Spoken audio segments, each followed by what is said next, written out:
I love this place. Thank you all for coming out in the rain, the pouring rain. We're going to make this worth it for you.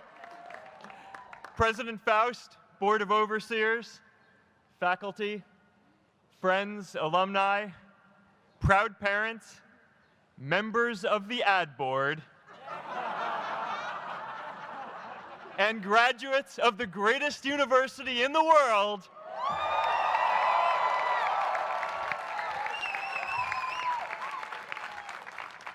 I am honored to be here with you today because, let's face it, you accomplished something I never could. If I get through this speech today, it'll be the first time I actually finish something here at Harvard. Class of 2017, congratulations.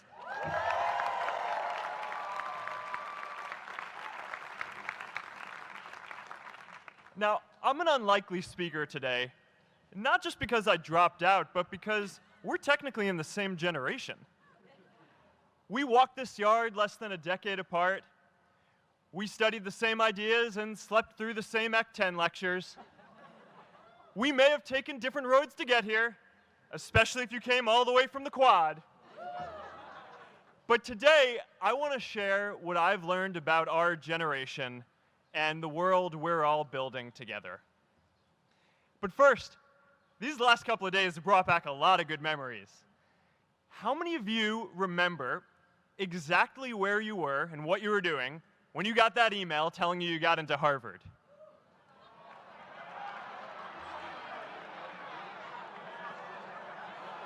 I was playing the video game Civilization, and I ran downstairs and got my dad, and for some reason, his first reaction was to video me opening the email. That could have been a really, really sad video. But I swear, getting into Harvard is the thing my parents are most proud of me for. My mom is nodding. You all know what I'm talking about. Look, guys, it's tough to beat this. You'll see when you get out there. How many of you remember your first lecture here at Harvard? Mine was Computer Science 121 with the incredible Harry Lewis. Harry. I was running late for class, so I threw on a t-shirt, and I didn't realize until afterwards that I put it on inside out and backwards, and my tag was sticking out the front. I couldn't figure out why no one in class would talk to me. Except for this one guy, KX Jin. He just went with it. We started doing our problem sets together, and now he runs a big part of Facebook. And that, class of 2017, is why you should be nice to people.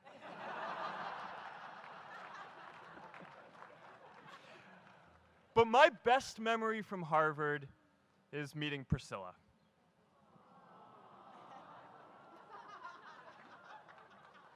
I had just launched this prank website, Face Mash,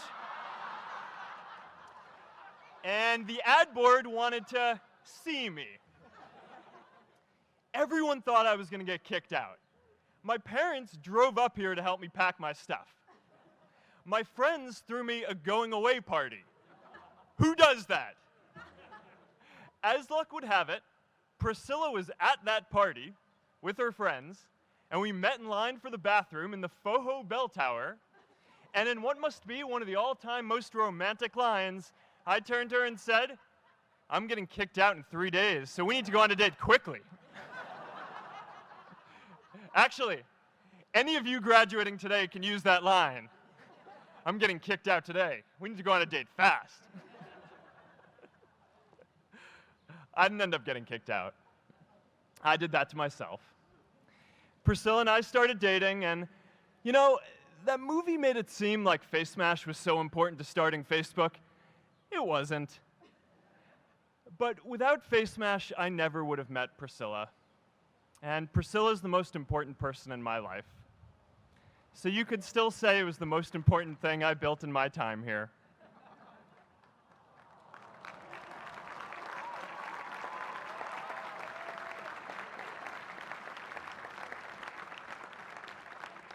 We have all started lifelong friendships here, and some of us even families.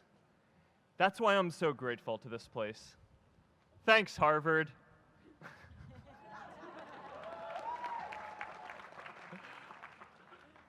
Today, I want to talk about purpose. But I'm not here to give you the standard commencement about finding your purpose. We're millennials. We try to do that instinctively. Instead, I'm here to tell you that finding your purpose isn't enough. The challenge for our generation is to create a world where everyone has a sense of purpose. One of my favorite stories is when JFK went to go visit the NASA Space Center, and he saw a janitor holding a broom, and he asked him what he was doing, and the janitor replied, "Mr. President, I'm helping put a man on the moon." Purpose is that feeling that you are a part of something bigger than yourself, that you are needed, and that you have something better ahead to work for. Purpose is what creates true happiness. And you are graduating at a time when this is especially important. When our parents graduated, that sense of purpose reliably came from your job, your church, your community. But today, technology and automation are eliminating many jobs. Membership in a lot of communities has been declining, and a lot of people are feeling disconnected and depressed and are trying to fill a void in their lives. As I've traveled around, I've sat with children in juvenile detention and opioid addicts who've told me that maybe their lives would have turned out differently if they just had something to do, an after-school program or somewhere to go. I've met factory workers who know their old jobs aren't coming back and are just trying to find their path ahead. For our society to keep moving forward, we have a generational challenge to not only create new jobs, but create a renewed sense of purpose. I remember that night I launched Facebook from that little dorm in Kirkland House. I went to Noakes with my friend KX, and I remember telling him clearly that I was excited to help connect the Harvard community, but one day someone would connect the whole world. The thing is, it never even occurred to me that that someone might be us. We were just college kids. We didn't know anything about that. There were all these great big technology companies with all these resources, and I just assumed one of them would do it. But this idea was so clear to us that all people want to connect. So we just kept working on it, day after day after day. And I know that a lot of you are going to have your own stories just like this. A change in the world that seems so clear that you are sure someone else is going to do it. But they're not. You will. But it's not enough to have that purpose yourself. You also have to create a sense of purpose for others. And I found that out the hard way. You see, my hope was never to build a company. I wanted to have an impact. And as all these people started joining us, I just assumed that that's what they wanted to do too. So I never took the time to explain what it was that I hoped we'd build. A couple years in, some big companies wanted to buy us. I didn't want to sell. I wanted to see if we could connect more people. And we were building the first version of Newsfeed at the time, and I thought, if we could just launch this, it could change how we all learn about the world. Nearly everyone else wanted to sell. Without a sense of higher purpose, this was their startup dream come true, and it tore our company apart. After one particularly tense argument, one of my close advisors told me if I didn't agree to sell the company right now, I would regret that decision for the rest of my life. Relationships were so frayed that within a year or so, every single person on our management team was gone. That was my hardest time leading Facebook. I believed in what we were doing, but I felt alone. And worse, it was my fault. I wondered if I was just wrong, an imposter, a 22-year-old kid who had no idea how things actually worked. Now, years later, I understand that that is how things work when there's no sense of higher purpose. So it's up to all of us to create it so we can all keep moving forward together. And today, I want to talk about 3 ways that we can create a world where everyone has a sense of purpose. By taking on big, meaningful projects together. By redefining equality so everyone has the freedom to pursue their purpose. And by building community all across the world. So first, let's take on big, meaningful projects. Our generation is going to have to deal with tens of millions of jobs replaced by automation like self-driving cars and trucks. But we have the potential to do so much more than that. Every generation has its defining works. More than 300,000 people worked to put that man on the moon, including that janitor. Millions of volunteers immunized children around the world against polio, and millions of more people built the Hoover Dam and other great projects. And now it's our generation's turn to do great things. Now I know, maybe you're thinking, I don't know how to build a dam. I don't know how to get 1 million people involved in anything. Well, let me tell you a secret. No one does when they begin. Ideas don't come out fully formed. They only become clear as you work on them. You just have to get started. If I had to know everything about connecting people before I got started, I never would have built Facebook. Movies and pop culture just get this all wrong. The idea of a single eureka moment is a dangerous lie. It makes us feel inadequate because we feel like we haven't had ours yet. And it prevents people with seeds of good ideas from ever getting started in the first place. Oh, and you know what else movies get wrong about innovation? No one writes math formulas on glass, okay? All right? That's not a thing, okay?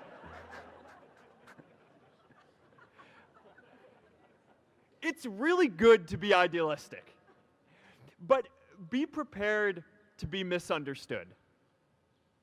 Anyone working on a big vision is going to get called crazy, even if you end up right. Anyone taking on a complex problem is going to get blamed for not fully understanding it, even though it's impossible to know everything up front. Anyone taking initiative will always get criticized for moving too fast because there's always someone who wants to slow you down. In our society, we often don't take on big things because we're so afraid of making mistakes that we ignore all the things wrong today if we do nothing. The reality is, anything we do today is going to have some issues in the future. But that can't stop us from getting started. So what are we waiting for? It is time for our generation-defining great works. How about stopping climate change before we destroy the planet and getting millions of people involved, manufacturing and installing solar panels? How about curing all diseases and getting people involved by asking volunteers to share their health data, track their health data, and share their genomes? You know, today, our society spends more than 50 times as much treating people who are sick as we invest in finding cures so people don't get sick in the first place. It makes no sense. We can fix this. How about modernizing democracy so everyone can vote online? And how about personalizing education so everyone can learn? These achievements are all within our reach. Let's do them all in a way that gives everyone in our society a role. Let's do big things, not just to create progress, but to create purpose.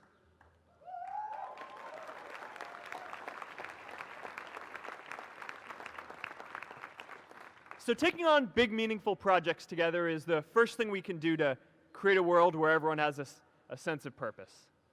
The second is redefining our idea of equality so everyone has the freedom to pursue their purpose. Now, many of our parents had stable jobs throughout their careers, but in our generation, we're all a little entrepreneurial, whether we're starting our own projects or finding our role in another one. And, you know, that's great, because our culture of entrepreneurship is how we create so much progress. An entrepreneurial culture thrives when it is easy to try lots of new ideas. Facebook wasn't the first thing I built. I also built chat systems and games, study tools and music players, and I'm not alone. J.K. Rowling got rejected 12 times before she finally wrote and published Harry Potter. Even Beyoncé had to make hundreds of songs to get Halo. The greatest successes come from having the freedom to fail. Now, today, we have a level of wealth inequality that hurts everyone. When you don't have the freedom to take your idea and turn it into a historic enterprise, we all lose. And right now, today, our society is way over-indexed on rewarding people when they're successful, and we don't do nearly enough to make sure that everyone can take lots of different shots.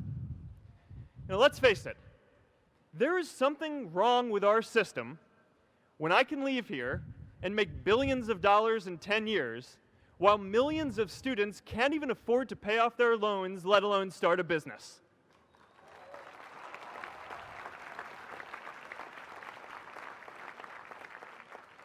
Look, I know a lot of entrepreneurs, and I don't know a single person who gave up on starting a business because they were worried they might not make enough money. But I know too many people who haven't had the chance to pursue their dreams because they didn't have a cushion to fall back on if they failed.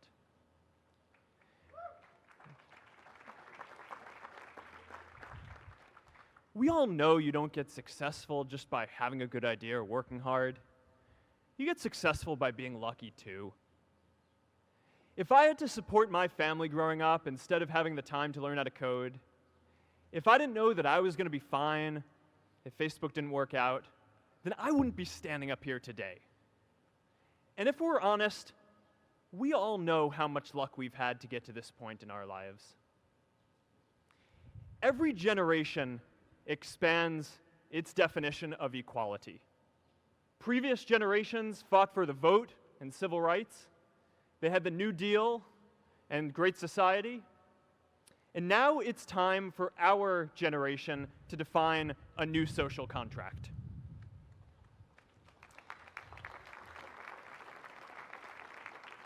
We should have a society that measures progress not just by economic metrics like GDP, but by how many of us have a role we find meaningful. We should explore ideas like universal basic income to make sure that everyone has a cushion to try new ideas. We're all going to change jobs and roles many times, so we need affordable childcare to get to work and healthcare that's not tied to just one employer. And we're all going to make mistakes. So we need a society that's less focused on locking us up and stigmatizing us when we do. And as our technology keeps on evolving, we need a society that is more focused on providing continuous education through our lives.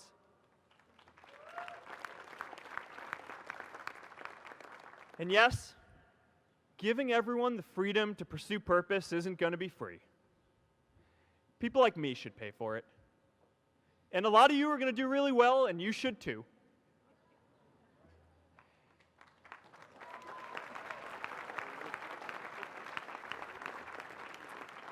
That is why Priscilla and I started the Chan Zuckerberg Initiative and committed our wealth to promoting equal opportunity.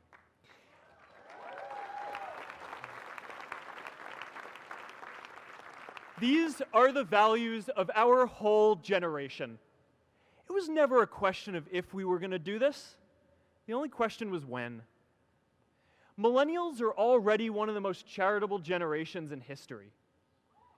In just 1 year, more than 3 in 4 US millennials donated to charity, and more than 7 in 10 raised money for another one. But it's not just about giving money. You can also give time. And I promise you, if you just take an hour or two a week, that's all it takes to give someone a hand and help them reach their potential. Now, maybe you're thinking, that's a lot of time. I'm not sure if I have that much time. I used to think that. You know, when Priscilla graduated from Harvard, she became a teacher. And before she'd do education work with me, she told me that I needed to get my own experience teaching a class. At first I complained. I said, I'm kind of busy. I'm running this company. But she insisted. So I taught an after-school program at the local Boys and Girls Club on entrepreneurship. I taught those kids lessons on product development and marketing, and they taught me what it was like growing up feeling targeted for your race, and what it's like having a family member in prison.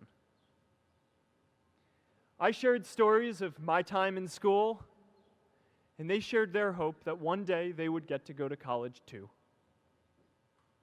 For 5 years, I've had dinner with those students every month. One of them even threw Priscilla and me our first baby shower.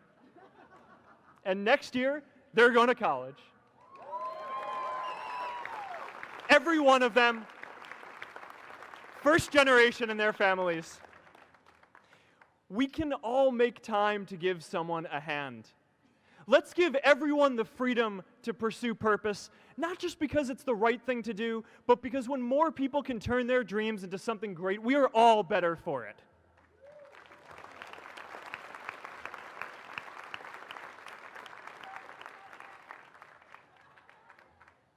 Purpose doesn't only come from work. The third way we can create a sense of purpose for everyone is by building community. And in our generation, when we say purpose for everyone, we mean everyone in the world. Now, quick show of hands. How many of you here are from another country? All right, now keep your hands up. How many of you are friends with one of these folks? Now we're talking. See, we have grown up connected. In a recent survey of millennials around the world, asking what most defines our identity, the most popular answer wasn't nationality, ethnicity, or religion. It was citizen of the world. That's a big deal. Every generation expands the circle of people we consider one of us. And in our generation, that now includes the whole world. We understand that the great arc of human history bends towards people coming together in ever greater numbers, from tribes to cities to nations, to achieve things that we could not on our own. We get that our greatest opportunities are now global. We can be the generation that ends poverty, that ends disease. And we get that our greatest challenges need global responses too. No country can fight climate change alone or prevent pandemics. Progress now requires coming together, not just as cities or nations, but also as a global community. But we live in an unstable time. There are people left behind by globalization across the whole world. And it's tough to care about people in other places when we don't first feel good about our lives here at home. There's pressure to turn inwards. This is the struggle of our time. The forces of freedom, openness, and global community against the forces of authoritarianism, isolationism, and nationalism. Forces for the flow of knowledge, trade, and immigration against those who would slow them down. This is not a battle of nations. It is a battle of ideas. There are people in every country for more global connection, and there are good people against it. And this isn't going to be decided at the UN either. It's going to happen at the local level when enough of us feel a sense of purpose and stability in our own lives that we can start to open up and care about everyone else too. And the best way to do that is to start building local communities right now.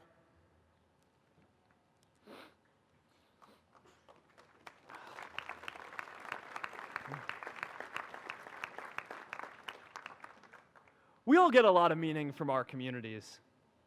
Who here's from Elliott House? How about Lowell? I know you guys found community because you literally live right on top of each other. And Mather? I'll just leave that there.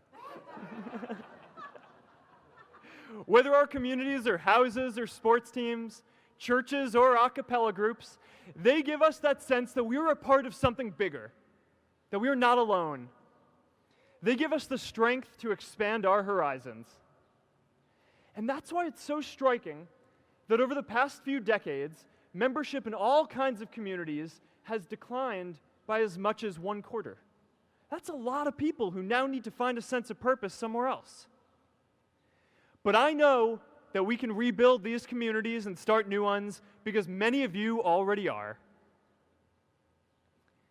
I met Agnes Segoye, who's graduating today. Agnes, where are you?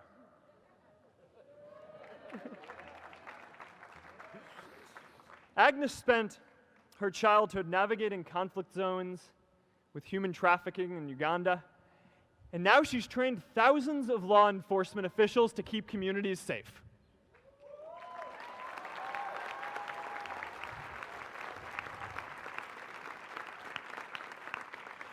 I met Kayla Oakley and Neha Jain, who are graduating today too. Stand up, guys.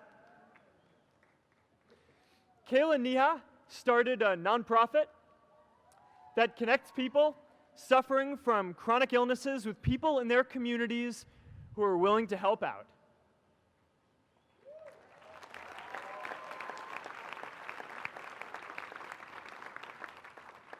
And I met David Razu Aznar, who's graduating from the Kennedy School today. David, stand up. David is a former city councilor who fought to make Mexico City the first Latin American city to pass marriage equality, even before San Francisco.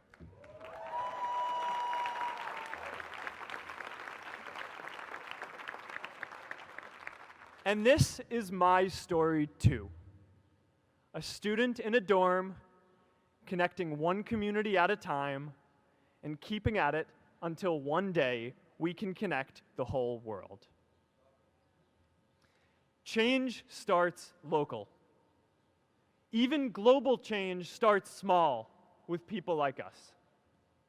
In our generation, the struggle of whether we connect more, whether we achieve our greatest opportunities, comes down to this: your ability to build communities and create a world where every single person has a sense of purpose.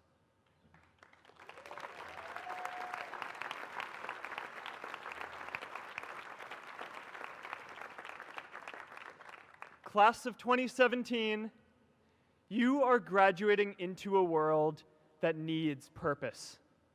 And it's up to you to create it.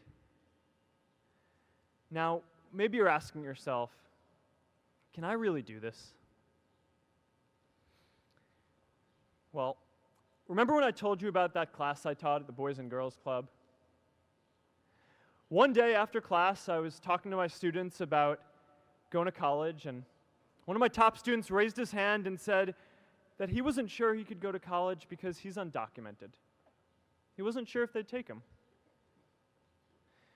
Last year, I took him out to breakfast for his birthday, and I wanted to get him a gift, so I asked him what he wanted, and he just started talking about struggles that he saw other students in his class facing, and finally said, I'd really just like a book on social justice. I was blown away. Here is a young guy who has every reason to be cynical. He wasn't sure if the country he calls home, the only one he's known, was going to deny him his dream of going to college. But he wasn't feeling sorry for himself. He wasn't even thinking of himself. He has a greater sense of purpose, and he's going to bring people along with him.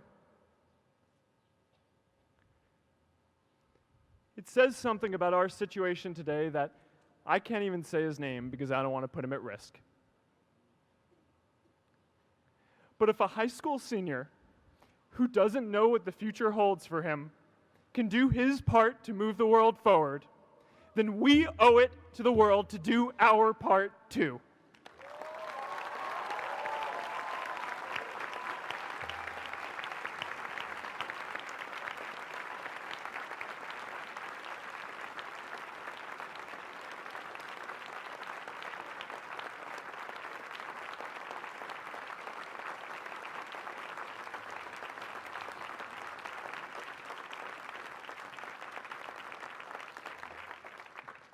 So before you walk out those gates one last time, and as we sit here in front of Memorial Church, I'm reminded of a prayer, Mishaberach, that I say whenever I face a big challenge, that I sing to my daughter, thinking of her future when I tuck her in at night. And it goes, "May the source of strength, who's blessed the ones before us, help us find the courage to make our lives a blessing." I hope you find the courage to make your life a blessing. Congratulations, class of 2017. Good luck out there.